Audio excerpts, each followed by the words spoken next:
7 dişte bunu yiyebilirsiniz. Globalda belə bir trend var. 7 dişləyə McDonald's-ın Big Arch'ını yeyə bilənlər qalib olurlar. Mən 7 dişləyi yeyə bilsəm, mənə istədiyim parfümü alırsan. Həm də mənə PlayStation 5 alışdıram. Okey. Yaxşı. 1 2 Çox dadlıdır. Çox dadlıdır. 3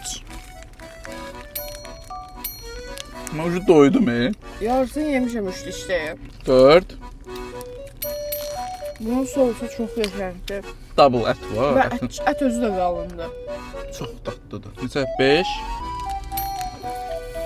6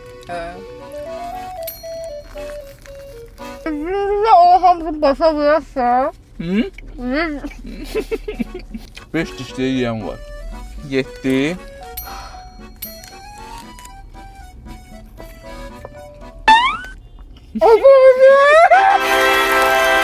Neden yedin? PlayStation 5 için yapmayacağım şey. Ne var olsan PlayStation'da? Almayacağım. Women. Estafeti ötürürük digər blogerlərə. Siz yoxlayın görək siz neçə dişləmə yeyə bilirsiniz. Dişdən? Dişləm.